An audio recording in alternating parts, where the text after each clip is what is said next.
Sana pa tayo po ay dumalangin upang tayo po ay gabay at patubayan ng ating dakilang Diyos sa ating isasagawang pag-aaral, pakikinig sa salita ng ating pinakamamahal na Panginoon. Tayo dumalangin. Dakilat mapagpala naming Ama Diyos na makapangyarihan sa lahat, sa matamis at makapangyarihang pangalan mo, pinakamamahal na Panginoong Jesus, amang banal, bisanan pa, sa panganang panalangin ng aming minamahal at ginangan, Pastor, end-time prophet, muli ang bawat iya sa amin ay tao sa pusong nagpupuri, nagpapaabot ng dakilang pasalamat, na muli namin ipaabot ang isang kataas-taasang pagpupuri sa iyong marilag at makapangyarihang pangalan. Pinakamamahal na Panginoon, muli kami humingabal kahabagang kapatawaran. Saan man nasumpungan man nasabi na isip na kilos man, hindi mo kinalugdan, patawaran bawat sa amin. Pinakamamahal na Panginoon, sa oras ito na paghayag ng iyong banal salita, ikaw po ang maglagay ng mga salita sa mga labi. Sa gilang sa akin, wala ang magagawa. Malinaw pong ipaunawa ang kahalagahan ng iyong banal salita sa nakikinig sa mga oras ito. Kaya sa mahat pagpalit mo, sa madalangin, sa matamis at mga pangyarihang pangalan ni Jesus. At sama-sama naming sinasaway, lahat ng uri, demonyong gawa ni Satanas, lumayas ka sa mga pangyarihang pangalan ni Jesus. Amen, praise God. Purihin po ang ating pinakamamahal na Panginoon. Purihin po ang ating dakilang Diyos. Minsan nagpapaabot ang isang kataas-taasang pagpupuri, pagluwalhati, pagdakilat parangal, una at higit sa lahat sa ating pinakamamahal na Panginoong Isus. At ako rin po ay nagpapaabot ng kadobleng paggalang, respeto sa ating minamahal at ginangan na Pastor, our dearly beloved evangelist, Wildy Stad Almeida, a man of God, prophet of God. Ganon din po sa ating beloved son Pastor, Lina C. Almeida. At patuloy po nating inaalala ng mga turut-aral na naging mabuting bagay sa bawat iya sa atin. Respeto, paggalang, pagbati din po sa kanilang minamahal mga anak, minamahal sa buhay at sa lahat po ng kabalikat, sa mga nagawin na ating pinakamamahal na Panginoon, maging sa lahat po ng ating minamahal kapatiran, sa ating minamahal mga bisita, at sa lahat po na nakaantabay sa mga oras ito, Luzon, Visayas at Mindanao, maging dyan po sa ibayong dagat. Isang magandang gabi na po sa inyong lahat.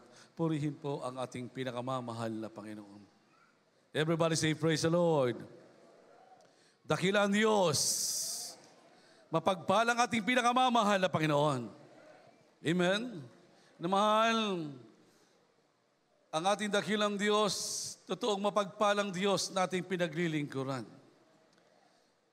Bakit yung mahal? Dahil sa tuwi-tuwinang mahal ko na ating pinaluluguran ang ating dakilang Diyos. Sa tuwi-tuwinang mahal na tayo po ay nagpapaabot ng papuri sa ating dakilang Diyos na may kagalakan. Na naandyan po tayo, nagsusumikap, Panginoon ko, na may taas ang marilag at mapangyarihan pangalan ng ating dakilang Diyos. Ano po ang sinasabi ng banal na kasulatan? Sa atin po ipagkakaloob ng ating dakilang Diyos. Biblia nagsasabi, ipagkakaloob ng ating dakilang Diyos ang nasa ng ating mga puso. Pakibasa po, kinumahal. Salmo 37:4. The book of Psalm chapter 37, verse 4. Delight thyself also in the Lord, and He shall give thee the desires of thine heart.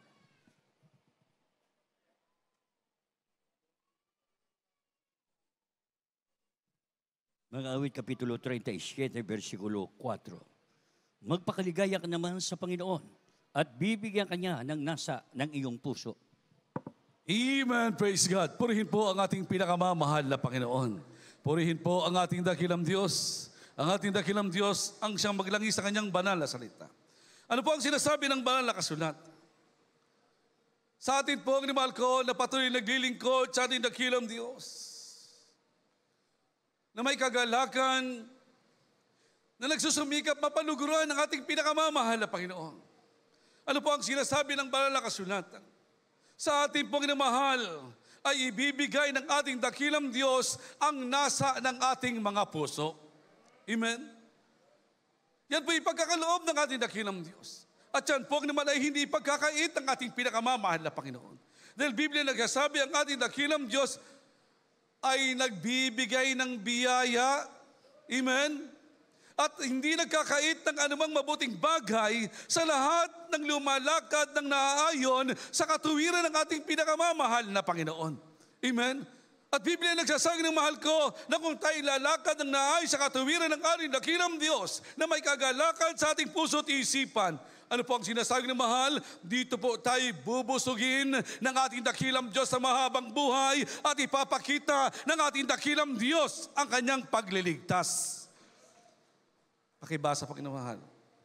Salmo 30, 91, 16 at magkasunod daw ang basahin. Salmo 34, 19, balik sa 15. The book of Psalm chapter 91 verse 16. With long life will I satisfy him and shew him my salvation. The book of Psalm chapter 34 verses 19 and 15. Many are the afflictions of the righteous, but the Lord delivereth him out of them all. Verse 15. The eyes of the Lord are upon the righteous, and his ears are open unto their cry.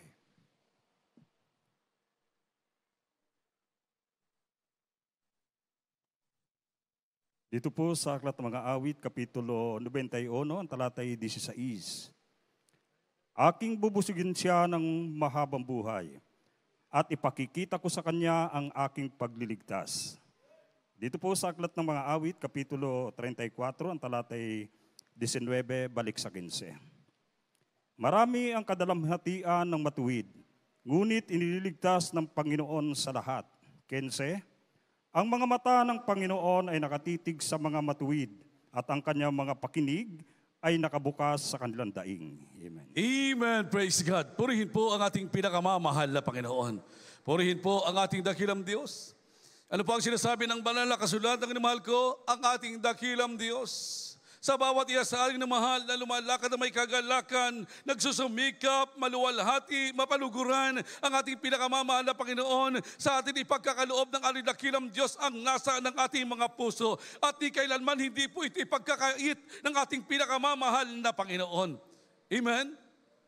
Bakit mahal? Dahil ang ating dakilang Diyos ay totoong nagagalak sa bawat isang lumalakad ng nais sa katuwiran ng ating pinakamamahal na Panginoon. Amen? At dito naman ipagkakaloob ng ating dakilang Diyos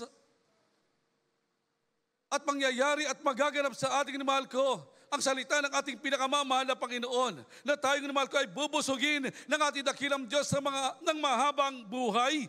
Amen. At ipapakita ng ating dakilang Diyos sa bawat isa sa ating mahal ko ang kanyang pagliligtas.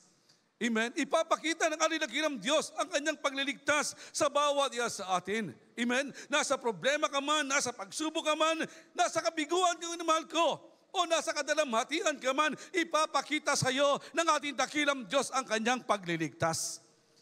Amen. Kaya Biblia nagsasabi ng mahal ko, marami man ang kadalamhatian ng matuwid, subalit Biblia nagsasabi ng mahal, tayong mahal ko na lumalakad ng nais sa katuwiran ng ating dakilang Diyos, maraming man tayo kadalamhatian, subalit na andyan ang pagliligtas ng ating pinakamamahal na Panginoon. Amen? Na andyan mahal ko ang totoong pagliligtas ng ating dakilang Diyos. Dahil Biblia nagsasabing mahal ko na ang mata ng ating dakilang Diyos ay nakatitig kanino? Sa iyo na lumalakad ng naaayon sa katuwiran ng ating dakilang Diyos. At ang kanyang pakinig na mahal ay naandyan laging mahal ko na pinakikinggan ng ating dakilang Diyos ang ating mga hinaing at ang ating mga dalangin. Amen? Dakilang Diyos sa ating pinaglilingkuran. Amen? Na isang ating dakilang Diyos na tayo po ay kalingain, pakamahalin, mga mahal ko, ng ating pinakamamahal na Panginoon. Amen? Ipapakita ng ating dakilang Diyos na mahal ang kanyang banal na pangako na ipinangako niyang mahal ko sa bawat isang sumusunod sa kalooban ng ating pinakamamahal na Panginoon. Ang kanyang pagliligtas na mahal, ito po ay pagyayarihin ng ating pinakamamahal na Panginoon. Katulad ng mahal yung patotoo ng ating minamahal kapatid, ng ating beloved sister Teresita Rockrocan in Praise God, o Rockrakin, ating beloved sister Teresita Rockrakin na mahal ko. Ano po ang kanyang patutuong na mahal? Nang sila pong minamahal ko mula sa banal na gawain ng ating dakilang Diyos kung saan doon nila pinuri ang ating dakilang Diyos na may kagalakan, nagsumikap na paluguran ng ating dakilang Diyos. At ang silang minamahal ko ay pauwi na ang minamahal ko sa kanilang tahanan, sila pong minamahal ay nagnais.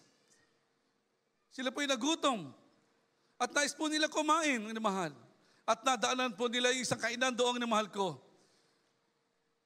Subalit, nang sila pong minamahal ko ay magtatagal na doon sa lugar na yun. Isang boses po ang minamahal ang nangusap sa ating minamahal kapatid. Na wag na po silang magtagal doon sa lugar na yun. Bakit minamahal? Dahil merong darating na kapahamakan o panganib. At sinundan ng minamahal ng ating minamahal kapatid ang pangusap na yun ng ating pinakamamahal na Panginoon. At sila pong minamahal ko ay umalis na doon sa lugar na kanilang kinatatayuan. At ilang minuto lamang po minamahal ang tumagal. Rinig na rinig po nilang minamahal nagkaroon ng maraming putukan doon mismo sa lugar ng minamahal na kanilang kinatatayuan. At marami po ang minamahal ko ang nangamatay, marami nangadisgrasya. Subalit ang ating minamahal kapatid, minamahal, na totoo nagpupuri sa ating dakilang Diyos na may kagalakan, nagsusumikap na paluguran ang ating pinakamamahal na Panginoon. Ang ating minamahal kapatid, minamahal ko, iningat ang buhay ng ating pinakamamahal na Panginoon.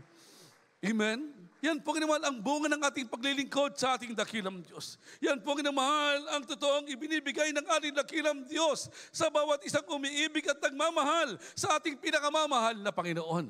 Amen? Kitang bagay nito ginamahal ko ay patuloy lang po natin pasalamatan sa ating dakilang Diyos. Amen. Dahil ito ginamahal ko ay hindi naalisin ng ating dakilang Diyos sa bawat isa sa atin. Lumakad lang po tayo ng naaayon sa katuwiran, kabanalan ng ating pinakamamahal na Panginoon. Dahil kung di po tayo lalakad ng naayos sa katuwiran, kabanalan ng ating dakilang Diyos, Biblia nagsasabi ng mahal ko, na hindi po tayo itatalaga ng ating dakilang Diyos sa pagkaligtas, kundi itatalaga tayo ng ating dakilang Diyos sa puot at galit ng ating pinakamamahal na Panginoon. Ano po ang sabi ng mahal ko? Roma 1:18, magkasunod na pong basahin, Roma 6:23 at 1 Tesalonica 5:9. From the book of Romans chapter 1 verse 18, for the wrath of God is revealed from heaven against all ungodliness and unrighteousness of men who hold the truth in unrighteousness. The book of Romans chapter 6 verse 23, for the wages of sin is death, but the gift of God is eternal life through Jesus Christ our Lord. The first book of Thessalonians chapter 5 verse 9, for God hath not appointed us to wrath, but to obtain salvation by our Lord Jesus Christ.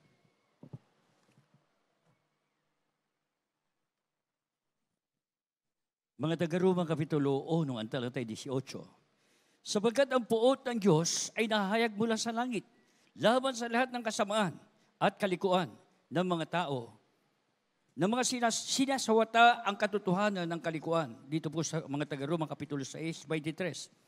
Sapagkat ang kabayaran ng kasalanan ay kamatayan, darapat ang kaloob na walang bayad ng Diyos ay buhay na walang hanggang kay Kristo Jesus na Panginoon natin. Dito po mami sa 1 Tesalonica Kapitulo 5 ang talatay 9. Sapagkat ay hindi itinalaga ng Diyos sa galit, kundi sa pagtatamo ng kaligtasan sa pamagitan ng ating Panginoong Hesukristo. Amen. Amen. Praise God. Purihin po ang ating pinakamamahal na Panginoon. Purihin po ang ating dakilang Diyos. Everybody say praise the Lord. Palakpakan po natin ang ating dakilang Diyos. Ano po ang sinasabing namahal ko ng banal na kasulatan? Tayo pong namahal na tinubos ang ating dakilang Diyos sa pagkapahamak. Biblia nagsasabi ng mahal ko na ang pagpapala, kalinga, patnubay ng ating dakilang Diyos, pagmamahal ng ating pinakamamahal na Panginoon. Ito po'y hindi naaalisin ng ating dakilang Diyos sa bawat isa sa atin.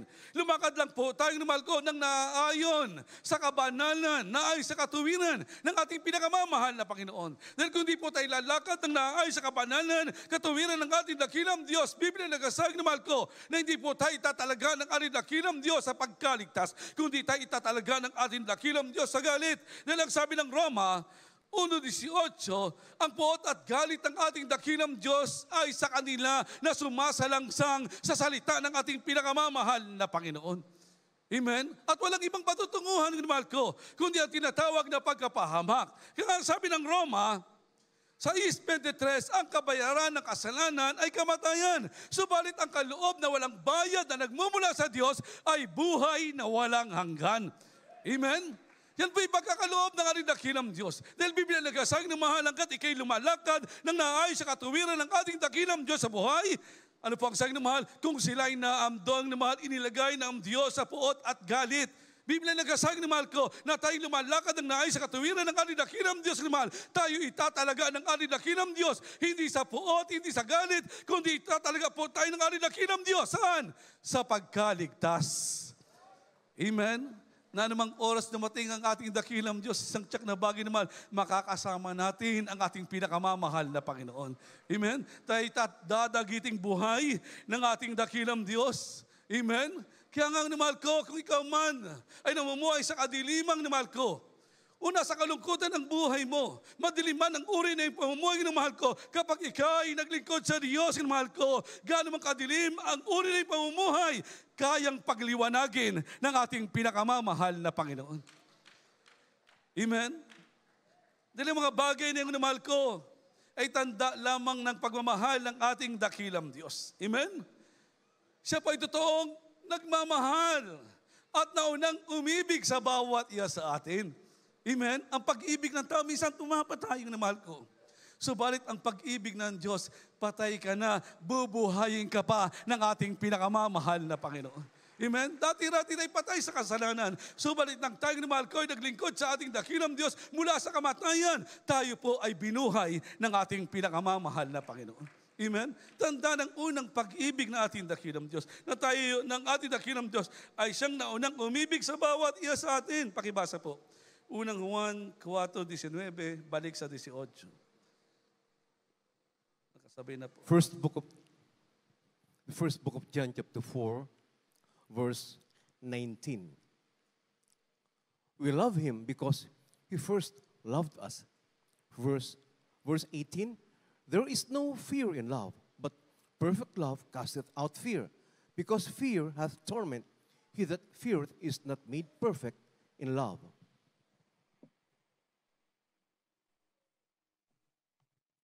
Dito po sa aklat ng unang Juan, Kapitulo 4, ang talatay 19 at 18.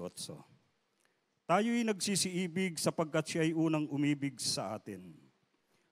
Walang takot sa pag-ibig, kundi ang sakdal na pag-ibig ay nagpapalayas ng takot, sapagkat ang takot ay may kaparusahan, at ang natatakot ay hindi pa pinasasakdal sa pag-ibig. Amen. Amen. Praise God. Purihin po ang ating pinakamamahal na Panginoon. Purihin po ang ating dakilang Diyos. Ano po ang sinasabing ng mahal ko? Ang ating dakilang Diyos, ang siyang naunang umibig sa bawat iya sa atin. Amen? Kaya ano po ang sabi ng mahal? Patuloy lang po natin ng mahal ko. Totoong paluguran. Amen? Ang ating dakilang Diyos sa ating buhay. Hindi nang ihinawa. Amen. Hindi na pipilitan. Amen. Hindi atas abanti na paglilingkod, dinamahal ko, kundi kinakailangan na andyan ang kagalakan mo sa paglilingkod sa ating pinakamamahal na Panginoon. Buong puso, buong kalakasan, buong kaluluwa, buong pag-ibig, dinamahal ko, paglilingkuran mo ang ating pinakamamahal na Panginoon. Bakit ka mahal? Dahil kung paglilingkuran mo ang ating dakilang Diyos na andyan mahal, sincero ka sa pag-ibig sa ating pinakamamahal na Panginoon, Biblia nagsasabi naman na hindi ka nalalakad pa sa iyong puso't isipan na may takot inamahal ko sa iyong buhay. Amen? Dahil kasama mo ang ating dakilang Diyos, sasamahan ka ng ating pinakamamahal na Panginoon. Dahil Biblia nagsasabi, ang sakdal na pag-ibig ay nagpapalayas ng takot. Amen? Hindi ka nalalakad pag namahal sa iyong puso't isipan na naandyan ang takot mong namahal ko sa anong bagay na kinakaharap mo sa iyong buhay. Amen. Kaya mo nang labanang ni mahal ko ang anumang mapanirang gawa ng kaaway sa iyong buhay. Dahil naandyan kasama mo sa tuwi-tuwi na ang gabay at patnubay ng ating pinakamamahal na Panginoon. Amen. Biblia nagsasabi ng mahal na hindi na po tayo bibigyan ng ating dakilang Diyos ng espiritu ng katakutan. Amen. Kundi bibigyan po tayo ng ating dakilang Diyos ng espiritu ng kapangyarihan, pag-ibig at kahusayan. Amen? Pangako yan ang ating dakilang Diyos. Pakibasa po. Unang Timoteo. First book of Timothy. Second book of Timothy, chapter 1, verse 7. For God hath not given us the spirit of fear, but of power, and of love, and of sound mind.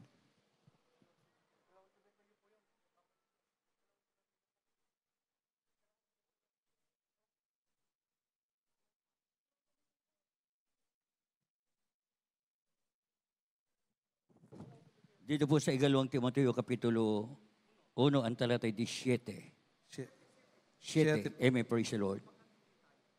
Dito po 7. Sapagkat hindi tayo binigyan ng Diyos ng espiritu ng katakutan, kundi ng kapangyarihan, ng pag-ibig at ng kahusayan. Amen, praise the Lord. Amen, praise God. Purihin po ang ating pinakamamahal na Panginoon. Purihin po ang ating dakilang Diyos. Ano po ang sinasabi ng mahal ko? Hindi po tayo bibigyan ng ating dakilang Diyos ng espiritu ng katakutan. Ikalawang Timoteo 1:7. Dahil nandiyan ang kamay ng ating dakilang Diyos, mahal. Nandiyan ang kamay ng ating dakilang Diyos. Nasa tuwi-tuwi ng mahal ko, ang pandinig ng ating dakilang Diyos ay nasa ating mga daing. Amen? Tayo lumakad lang na mahal, ang nais sa katuwiran ng ating pinakamamahal na Panginoon. Amen? Naandiyan na mahal ang kagalingan na kung saan ito ipagkakaloob ng ating dakilang Diyos. Ano po ang patotoo ng ating minamahal kapatid, ang ating beloved brother Phil? Siya po ang minamahal ko ay may karamdaman. Ang karamdaman niya po ay lung cancer. May cancer po siya sa kanyang baga. At may taning na po ang kanyang buhay. Minamahal ko, naninilaw na ang kanyang katawan. Wala nang pag-asa ang minamahal ko sa medisina. Wala nang pag-asa sa hospital. Wala nang pag-asa sa doktor. Subalit sa Diyos ay may pag-asa. Bakit ang mahal? Dahil ang ating mahal kapatid siya'y sumampalatay sa ating dakilang Diyos after baptism sa pangalan ng ating pinakamamahal na Panginoon, yung kanyang paninilang ni mahal ko, yung cancer ni mahal na nagpapahirap sa kanya, pinagaling ng ating pinakamamahal na Panginoon. Amen? Kaya nga ni mahal, ito'y panatiliing totoo ng ating dakilang Diyos sa bawat isa sa atin. Yung kanyang kapangyarihan, yung mahal ko, yung kanyang pag-ibig, yung kahusayan, ito'y pagkakaloob ng mahal at panatiliin ng ating pinakamamahal na Panginoon. Kinakailangan lang ng mahal ko, isagawa po natin sa ating buhay kung ano po ang hinihingi ng ating dakilang Diyos. At yun po ang asamin po natin bilang totoong mananampalataya ng ating pinakamamahal na Panginoon. Ano po ang sabi ng Santiago 1:25 at huling talata, 1 Tesalonica 5:23. Maganda na po ang ating minamahal mga awit, ating minamahal na manunugtog. The book of James, chapter 1, verse 25. But whoso looketh into the perfect law of liberty and continueth therein, he being not a forgetful hearer, but a doer of the word, this man shall be blessed in his deed. First book of Thessalonians, chapter 5, verse 23. And the very God of peace sanctify you wholly. And I pray God your whole spirit and soul and body be preserved blameless until the coming of our Lord Jesus Christ.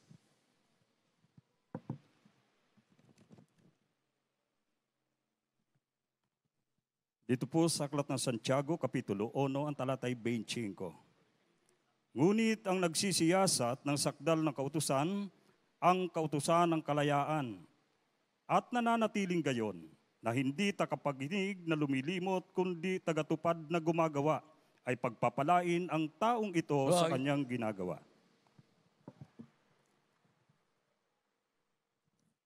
Dito po sa unang Tesalonica, Kapitulo 5, versikulo 23. At pagkabanalin kayong lubos ng Diyos, di ng kapayapaan, at ang iyong espiritu at kaluluwa at katawan ay ingatang buo na walang kapintasan sa pagparito ng ating Panginoong Hesukristo. Amen. Amen. Praise God. Purihin po ang ating pinakamamahal na Panginoon. Purihin po ang ating dakilang Diyos. Ano pang sinasabing ng mahal ko? Biblia nagsasabing ng mahal ko na ito'y pakaingatan natin. Yung pagpapalang ipinagkaloob ng ating dakilang Diyos, ito po ay pakaingatan natin. Paglingkuran po natin ang ating dakilang Diyos sa tuwid-tuwiran ng ating pamumuhay na may kagalakan. Amen? Kaya ano po ang sinasabi ng banal na kasulatan ng mahal ko? Ang lahat ng bagay ay pananatiliin ng ating dakilang Diyos. Kinakailangan lang ng mahal ko, isagawa po natin kung ano ang hinihingi ng ating pinakamamahal na Panginoon. Ano po ang sabi ng Santiago 1:25?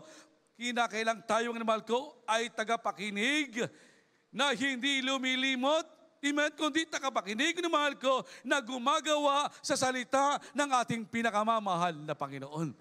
At dahil nasagawa po natin paluguran ang ating dakilang Diyos sa ating buhay, na paglingkuran po natin siya na may kagalakan ng mahal ko. Biblia nagsasabi, unang Tesalonica 5:23, ano po ang sinasabi ng mahal?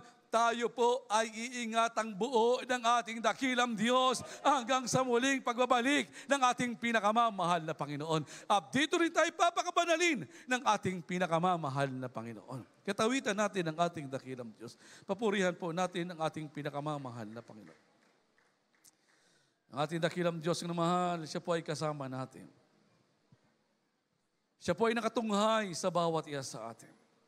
Ang nais ng ating dakilang Diyos na mahal, nandiyan ang ating puso na totoong nagmamahal at nagpapahalaga sa ating pinakamamahal na Panginoon. Sabi nga ng banal na kasulatan, kung mahalaga ang ating dakilang Diyos sa bawat isa sa atin, higit po tayong mahalaga sa ating pinakamamahal na Panginoon. Ka't awitan po natin ang ating dakilang Diyos.